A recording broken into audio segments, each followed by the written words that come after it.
حضرت فاروق اعظم کے ہاتھ میں تلوار تھی، گھر سے نکلے، کہنے لگے آج میں اس محمد کا خاتمہ کر دوں گا معاذ اللہ۔ اس نے گھر گھر فساد پیدا کر دیا تلوار لے کے۔ ابو جہل نے نا غصہ دلایا، کہنے لگا مکے میں کوئی سورما نہیں بچا جو مصطفیٰ کو قتل کر دے معاذ اللہ، 100 سن کھوٹ ملیں گے۔ جناب عمر کہتے ہیں تلوار پکڑی، اور یہ سویر کی بات ہے، ابھی رات کو نبی پاک کعبے کا غلاف پکڑ کے کہہ رہے تھے اللہم اعز الاسلام باسلام عمر ابن خطاب، یا اللہ اسلام کو عزت دے دے، عمر کو کلمے کی توفیق دے دے۔ رات حضرت عمر کہتے ہیں دن چڑھا تو تلوار لے کے نا میں باہر نکلا، میں نے کہا آج میں چھوڑوں گا نہیں، ہر گھر میں فساد معاذ اللہ، ہر گھر میں لڑائی۔ فرماتے ہیں رستے میں حضرت ارقم بن زید مل گئے، کہنے لگے کدھر جا رہا ہے؟ میں نے کہا آج میں مصطفیٰ کو قتل کروں گا۔ کہنے لگے جا پہلے اپنے گھر کی خبر لے، تو جدھر جا رہے نا ادھر بعد میں جانا، پہلے اپنے گھر کی پہلے خبر لے۔ کہنے لگا میرے گھر کو کیا ہوا؟ کہنے لگے تیری بہن فاطمہ بنت خطاب اور تیرا بہنوئی سعید بن زید دونوں کلمہ پڑھ چکے، جا پہلے اپنے گھر کی خبر لے۔ حضرت عمر فرماتے میں گیا، بڑا غصہ آیا کہ میرے گھر میں آگ لگ گئی، میں سردار مکے کا اتنا سخت گیر آدمی، میرے گھر میں اسلام آ گئے۔ فرماتے ہیں میں نے جا کے نا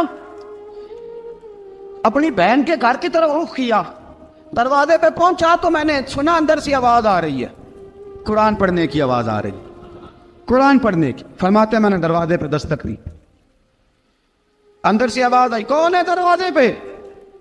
میں نے کہا عمر ابن خطاب۔ فرماتے ہیں کہ میرے بہنوئی نے کہا کہ فاطمہ تیرا بھائی بڑا سخت ہے۔ فرماتے ہیں میری بہن نے جلدی سے قرآن کے صفحے لپیٹ کے اوپر رکھ دیے، میرے بھائی جو تھے وہ میرے بہنوئی ایک دروازے کے پیچھے چھپ گئے۔ فرماتے ہیں میری بہن سامنے کھڑی ہے، پیار بھی بڑا تھا، میں نے جاتے ہی کہا کیا کر رہی تھی؟ توجہ ہے آپ کی؟ غلامان محمد جان دینے سے نہیں ڈرتے، یہ سر کٹ جائے یا رہ جائے کچھ پرواہ نہیں کرتے۔ ہمیں لگے کیا کر رہی تھی؟ حضرت فاطمہ خاموش ہے۔ عمر کہتا ہے میں نے ڈانٹ کے، بولتی کیوں نہیں، کیا کر رہی تھی؟ میں نے کہا قرآن پڑھ رہی تھی، قرآن پڑھ رہی تھی۔ کہا تجھے پتا نہیں، تجھے میرا پتا نہیں؟ فرمایا سارا ہی پتا ہے۔ کہا تو جانتی نہیں لات و منات کو برا کہتے ہیں؟ فرمایا وہ بات کی باتیں تھی، وہ جاننے نہ جاننے کی باتیں۔ دوستو توجہ، حضرت عمر ابن خطاب فرماتے ہیں کہ بہن اس جلال، اس روب، اس اعتماد سے بولتی تھی کہ میں نے ایک تھپڑ مارا بہن کے منہ پہ، میری بہن ادھر جا کے گری۔ فرماتے ہیں کپڑے جھاڑ کے کھڑی ہوئی، کہنے لگی عمر ایک تھپڑ نہیں تو 1000 مار، تو 1000 مار، لیکن یہ امید نہ رکھنا کہ میں قرآن چھوڑ جاؤں گی، یہ امید نہ رکھنا میں قرآن چھوڑ جاؤں گی۔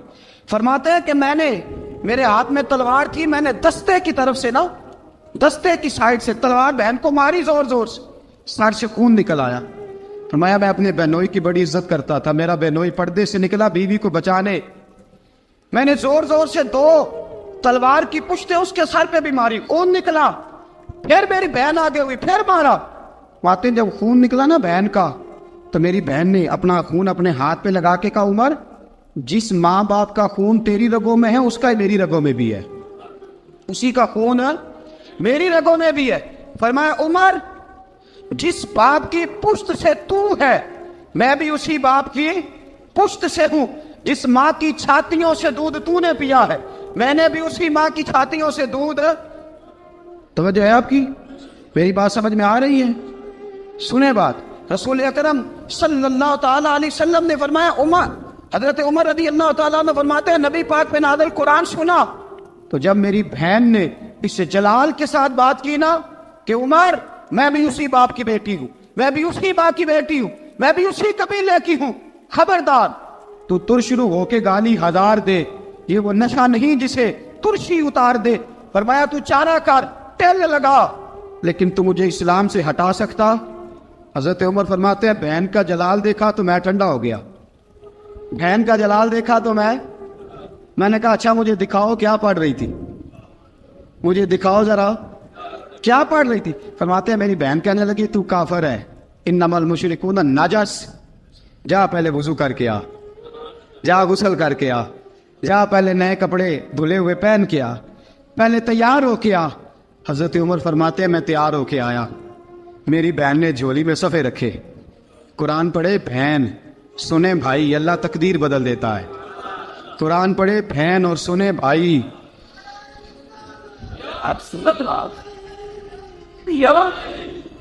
قرآن پڑھے بھائی اور سنے بہن، اللہ تقدیر۔ لیکن آج بہن بھائی قرآن تو سنتے سناتے ہی نہیں نا، یہ تو رواج ختم ہو گیا نا۔ وہ قوم جو کل لڑتی تھی ننگی شمشیروں کے ساتھ، وہ آج سینما دیکھنے جاتی ہے اپنی ہمشیروں کے ساتھ۔ معاذ اللہ، نعوذ باللہ، استغفر اللہ۔ ہمارا وہ حال نہیں رہا جو تھا۔ حضرت عمر فرماتے ہیں بہن نے قرآن پڑھا، میں نے قرآن سنا، پتہ نہیں قرآن میں کیا لذت سی، میں رو رو کے بے حال ہو گیا۔ فرماتے ہیں میرے جیسا سخت آدمی، میرے جیسا سخت جو کبھی نہیں رویا تھا، آج قرآن سنا۔ فَإِذَا سَمِعُوا مَا أُنزِلَ إِلَى الرَّسُولِ تَرَىٰ أَعْيُنَهُمْ، جب قرآن، اللہ کا قرآن پڑھا جاتا ہے جو رسول پہ آیا، تو لوگوں کی آنکھوں کو تم دیکھو گے، ان کی آنکھوں میں آنسو ہوتے ہیں۔ فرمایا میں رو رو کے بے حال ہو گیا۔ میری بہن کہنے لگی بھائی کیا پروگرام ہے؟ میں نے کہا مجھے بھی لے چلو، مجھے بھی لے چلو۔ کہا چلو۔ فرمانے لگے ذرا ٹھہر جاؤ، میرے نا ہاتھ باندھو رسیوں کے ساتھ، نا میرے ہاتھ پیچھے میرے ہاتھ باندھ لو، گلے میں میری تلوار لٹکا لو، میں مارنے آیا تھا، اب میں مجرم بن کے جانا چاہتا ہوں، مجرم بن کے۔ اور ہمارے شیخ فرمایا کرتے تھے استاد گرامی، حضرت عمر فرمانے لگے مجھے مارتے مارتے لے کے جاؤ، میں چونکہ مارنے آیا تھا نا مجھے۔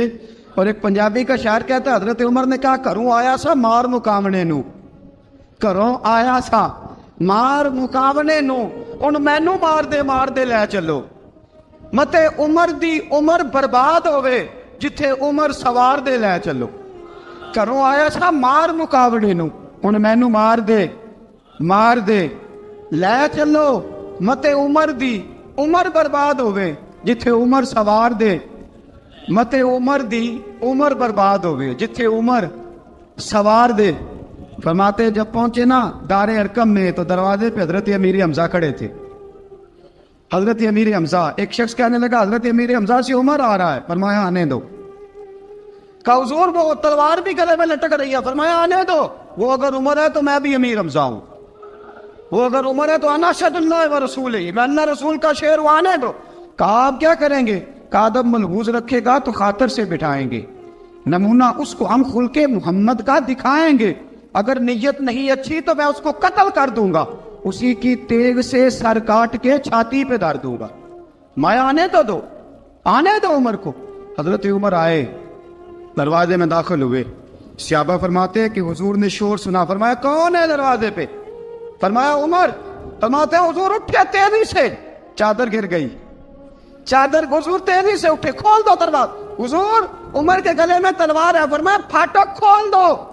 یا رسول اللہ عمر آپ کا دشمن، فرمایا کھولو دروازہ۔ کہا یا رسول اللہ خطاب کا بیٹا، فرمایا کھولو دروازہ۔ یا رسول اللہ ابو جہل کا رشت، فرمایا کھولو دروازہ۔ حضور ماجرا کیا ہے؟ فرمایا وہ اپنے آپ نہیں آیا، میں نے رات اللہ سے دعا مانگی ہے، میں نے مانگ کے لیا ہے، میں نے مانگ کے لیا، وہ اپنے آپ تھوڑا آیا ہے، مانگ، کھولو دروازہ، آنے دو۔ حضرت عمر چھٹ سے دروازہ کھلا نا، رسول پاک سامنے کھڑے ہو گئے۔ کیا منظر تھا؟ ابو بکر فرماتے ہیں تمہیں کیا بتائیں کیا منظر تھا؟ حضرت ارقم فرماتے ہیں تمہیں کیا بتائیں کیا منظر تھا؟ میرے حبیب کی گردن تنی ہوئی ہے، آنکھوں میں آنسو بھرے ہیں پر نیچے نہیں گرتے، آنسو بھرے ہیں آنکھوں لیکن نیچے ٹپکتے نہیں۔ میرے رسول پاک آگے بڑھے، عمر کی گردن جھکی ہوئی ہے، عمر اوپر نہیں دیکھتے، حضور آگے بڑھے، کیا کہ حضرت عمر کا کندھا زور سے ہلایا، فرمایا کیا پروگرام ہے تیرا، کیا ارادہ ہے تیرا، بول۔ حضرت فاروق اعظم آنکھ یوں اٹھا کے کہنے لگے سونیا بس اب کلمہ پڑھنے کا ارادہ ہے، سونیا کلمہ پڑھنے کا۔ صحابہ فرماتے ہیں پتہ نہیں کیا ہوا، پتہ نہیں، حضور کا اتنا جوش ہم نے کبھی نہیں دیکھا، نبی پاک کو نعرہ لگاتے ہم نے پہلے کبھی نہیں دیکھا۔ جب عمر نے کہا نا سونیا کلمہ پڑھنے آیا ہوں، فرماتے ہیں رسول پاک کے جو آنسو بندھے ہوئے تھے نا وہ ٹپ سے نیچے گرے اور حضور نے فرمایا اللہ اکبر۔ فرماتے ہیں حضور نے جب اللہ اکبر کہا تو سارے صحابہ بھی کہنے لگے اللہ اکبر، اللہ اکبر، اللہ اکبر۔ حضرت عمر فاروق کا عدل اور حضرت فاروق اعظم کا انصاف،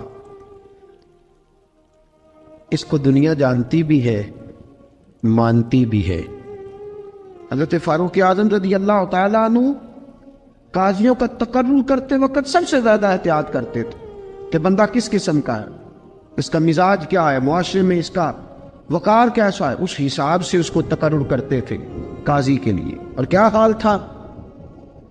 حضرت زید بن ثابت رضی اللہ تعالیٰ عنہ کو آپ نے قاضی مقرر کیا، بعد میں معزول کر دیا۔ کیوں آپ نے معزول کیا ہے؟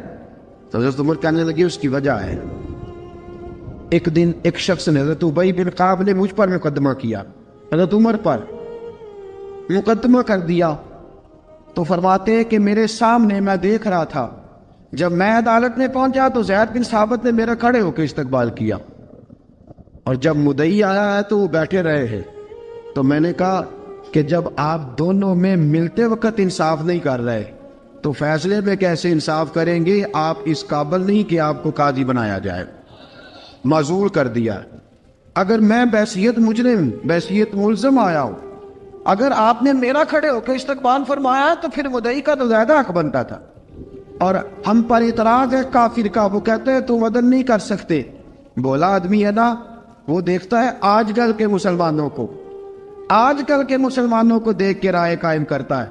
ہم اسے کہتے ہیں ہاں آج کل کے مسلمان نہ دیکھ، وہ جنہوں نے ڈائریکٹ نبی پاک کی نکاح سے فیض پایا تھا انہیں دیکھ، ڈائریکٹ جو رسول پاک کی نکاح کے فیض یافتہ تھے، عدل و انصاف سے بھر دی دنیا۔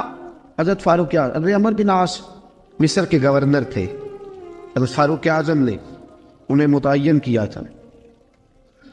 ان کے بیٹے کا مصر میں جھگڑا ہو گیا کسی عام آدمی کے ساتھ، گورنر کے بیٹے کا، اور گورنر کے بیٹے نے اس مصری کو، ایک عام آدمی کو درے مارے۔ تجھے پتہ نہیں میں گورنر کا بیٹا ہوں؟ مصری نے کیا کیا؟ گھوڑے پہ بیٹھا سیدھے مدینے آ گیا، سیدھا مدینے۔ حضرت فاروق اعظم کے در دولت پہ پشت سے کپڑا اٹھایا، پشت سے اس نے اپنے نشان دکھائے تو جناب عمر کی آنکھوں میں آنسو آ گئے۔ ایک عام آدمی ہے، جانتے کوئی نہیں، تمہیں رو پڑے، اتنا ظلم، اور میری سلطنت میں کوڑے برسے تیری پشت پہ، فوراً بھیجا، جاؤ بلا کے لاؤ۔ حضرت عمر بن عاص اپنے بیٹے سمیت آئے، بڑی عدالت ہے۔ حضرت فاروق اعظم کے لفظ، فرمایا اس کو اس کی ماں نے آزاد پیدا کیا تھا، تو نے اسے کیوں غلام بنایا ہے؟ اس کی ماں نے آزاد جنا تھا، تو نے کب سے لوگوں کو غلام؟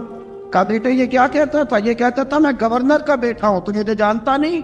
فرمایا اب یہ بڑی عدالت ہے، کوڑا پکڑ اور اس گورنر کے بیٹے کی پشت پہ برسا، اور اسے کہہ تو گورنر کا بیٹا ہے، میں محمد کا غلام ہوں صلی اللہ تعالی علیہ وسلم۔ اسے بتا، اسے اب بتلا کہ تو گورنر کا بیٹا ہے نا، میں نبی پاک کا غلام ہوں، اور جو مصطفیٰ کے غلام ہوتے ہیں وہ سارے برابر ہوا کرتے ہیں۔ حضرت فاروق اعظم کا عدل، جناب فاروق اعظم کا انصاف، جناب فاروق اعظم رضی اللہ تعالیٰ عنہ۔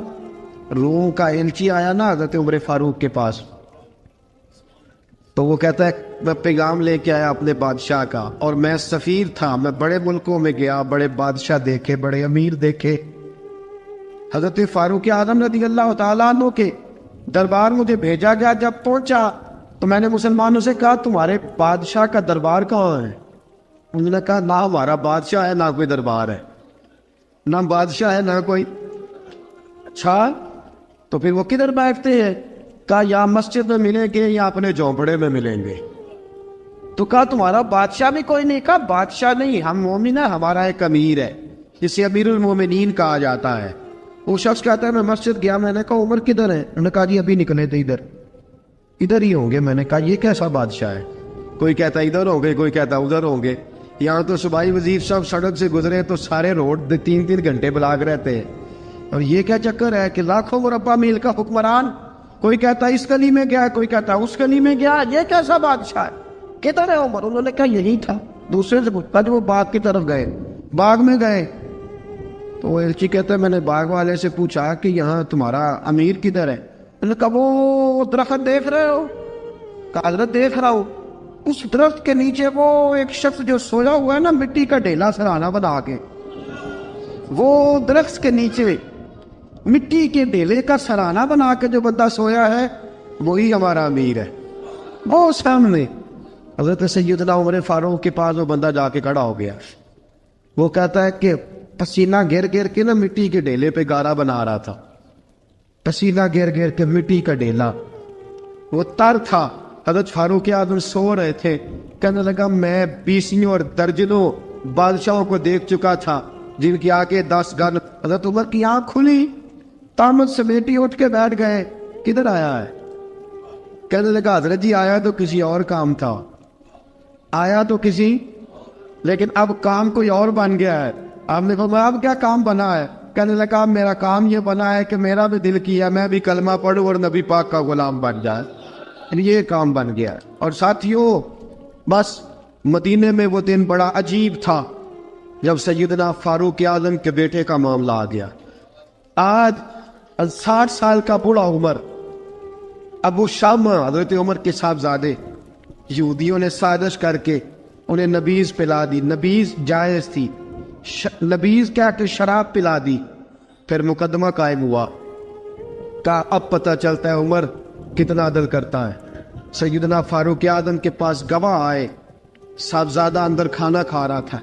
فاروق اعظم نے گریبان سے پکڑا, کھینچ کے لائے. فرمایا ابو شامہ چل, تو نے شراب پی ہے, تجھے کوڑے مارے جائیں گے, تیرے لیے 100 یا 80 کوڑوں کی سزا تیاری کر لے. ابو شامہ کہتے ہیں کہ ابا جی انہوں نے نبیذ کہی تھی, شراب پلا دی. فرمایا تو نے پی کیوں؟ تو نے پی کیوں؟ بڑے بزم میں بار شیر مسجد نبوی کا فاروق اعظم. اولاد تو بزدل کر دیتی ہے نا بندے کو, اولاد تو کمزور کر دیتی ہے. آج مدینے نے عجیب ماجرا دیکھا. حضرت فاروق اعظم کی زوجہ روتی ہوئی آئی, کہنے لگی حضرت جی میرا لخت جگر ہے, ایک ایک کوڑے کے بدلے پیدل حج کروں گی, ایک ایک کوڑے کے بدلے صدقہ اور خیرات کروں گی. میرا بیٹا غلطی کر بیٹھا ہے, یہ کام نہ کرے. آپ نے فرمایا تو مجھے کہتی ہے میں یہ کام نہ کروں؟ تیرے حج اور تیرے کوڑے کیا کرتے, تیرے حج اور صدقے کیا کرتے ہیں؟ کوڑے لگانا میرے مصطفیٰ کی شریعت کا قانون ہے. تو بیٹے کی بات کرتی ہے, عمر کا اپنا معاملہ بھی ہوتا تو عمر یہی سلوک کرتا. لوگوں نے کہا حضرت جی آپ تھوڑی دیر, ابھی ان کی والدہ پریشان ہے, گھر میں پریشانی, حضرت ٹھہر جائے, کل پرسوں ترسوں سزا دے لیجیے گا. فرمایا تمہیں یاد نہیں جب مدینے کی ایک بی بی نے چوری کر لی تھی اور میرے مصطفیٰ کی بارگاہ میں کہا گیا تھا حضور ذرا ٹھہر جائے, سزا نہ دے, تو حضور نے فرمایا تھا اگر فاطمہ بھی چوری کرتی تو ہاتھ کاٹ دیتا. تمہیں یاد نہیں نظر مصطفیٰ کے ٹکڑے کھانے والا ہوں, میں کیوں دیر کروں؟ اس نے گناہ کرنے میں دیر کی ہے جو سزا میں دیر کروں, برساؤ کوڑے. حضرت افلا نامی غلام, حضرت جی آپ کا لخت جگر ہے. فرمایا لخت جگر نہ دیکھ, مصطفیٰ کا قانون دیکھ. میرا بیٹا نہ دیکھ, مصطفیٰ کے قانون کا قیام ضروری ہے. اگر علی بیٹے کی قربانی دے سکتا ہے, اگر لوگ فاطمہ کے بیٹے کی قربانی یاد رکھیں گے تو تاریخ کبھی بھی عمر کے بیٹے کی قربانی نہیں بھولے گی. فرمایا غلطی سے ہو گیا یا جیسے بھی, اسے خیال کرنا چاہیے تھا. کوڑے لگاؤ. 80 کوڑے لگے تو بیٹے کی روح پرواز کر گئی. جب جوان بیٹا کسی کا, کوثر نیازی نے کہا تھا باپ کا جنازہ اٹھانا بڑا آسان پر بیٹوں کے جنازے اٹھانے بڑے مشکل ہیں.